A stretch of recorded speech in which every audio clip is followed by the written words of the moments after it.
আসসালামু আলাইকুম। গতকালকে পাটের কাজ করতে করতে আমাদের প্রায় বিকাল হয়ে যায়। আমরা দুপুরে খাওয়া দাওয়া করি নাই, কারণ আমি ওদেরকে বলেছিলাম যে আমি নিজ হাতে ওদেরকে কোয়েল পাখি এবং মুরগি রান্না করে খাওয়াবো। পাটের জমিতে পাট কাটার সময় এবং পাটের কাজগুলি করার সময় আমরা প্ল্যান করেছিলাম যে আমরা শুধুমাত্র কোয়েল পাখি ভুনা করব এবং বাড়ি থেকে বলবো আমাদেরকে পোলাও রান্না করে দিতে। কিন্তু আমরা যে কয়েকজনে কাজ করেছিলাম এরপরে দেখলাম যে আরো বেশ কয়েকজন আমাদের এখানে ছিল, তাই চিন্তা করলাম যে শুধু কোয়েল পাখিতে আমাদের হবে না। এর জন্য বাড়িতে বললাম যে আমাদের আরো কিছু মুরগির মাংস দরকার। দ্রুত খামার থেকে একটি মুরগি এনে তারপর ওইটাকে সুন্দর করে কেটে কুটে রেডি করা হয়েছে এবং আমাদের এখানে দেওয়া হয়েছে যে এটা যেন আমরা কোয়েল পাখির সাথে রান্না করতে পারি।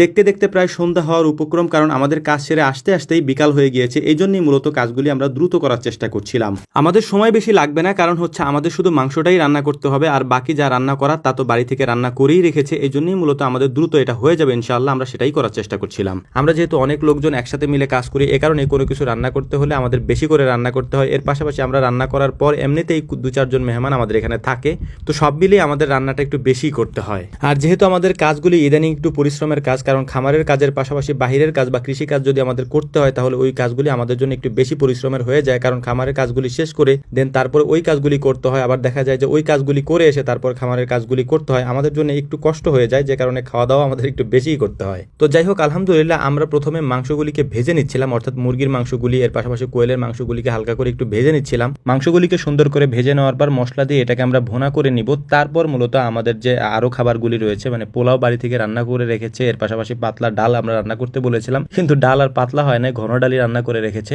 সবার পেটেই প্রচন্ড ক্ষুধা, এর কারণ হচ্ছে যে সকালবেলা আমরা নাস্তা করে গিয়েছিলাম, এরপরে দুপুরের দিকে বা 2টার দিকে মেবি আমরা হচ্ছে যে ছোলা এবং মুড়ি খেয়েছিলাম। এরপর আমাদের আর কিছু খাওয়া হয়নি, পানির উপর দিয়ে আমাদের সারাদিন আজকে চলছে। তো দ্রুত রান্না করার চেষ্টা করছিলাম যাতে করে আমরা খেতে পারি, কারণ ওইদিকে সন্ধ্যাও হয়ে যাচ্ছিল।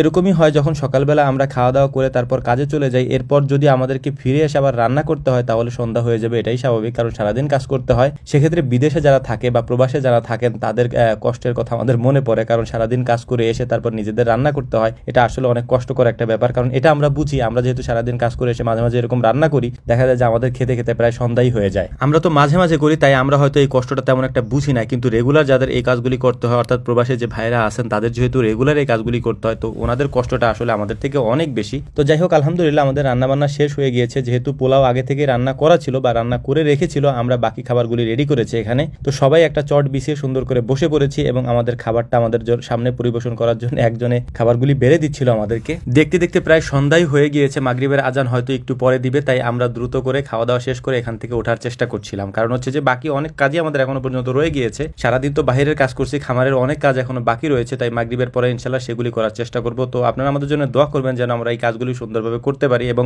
আমরাও আপনাদের জন্য দোয়া করি আপনারা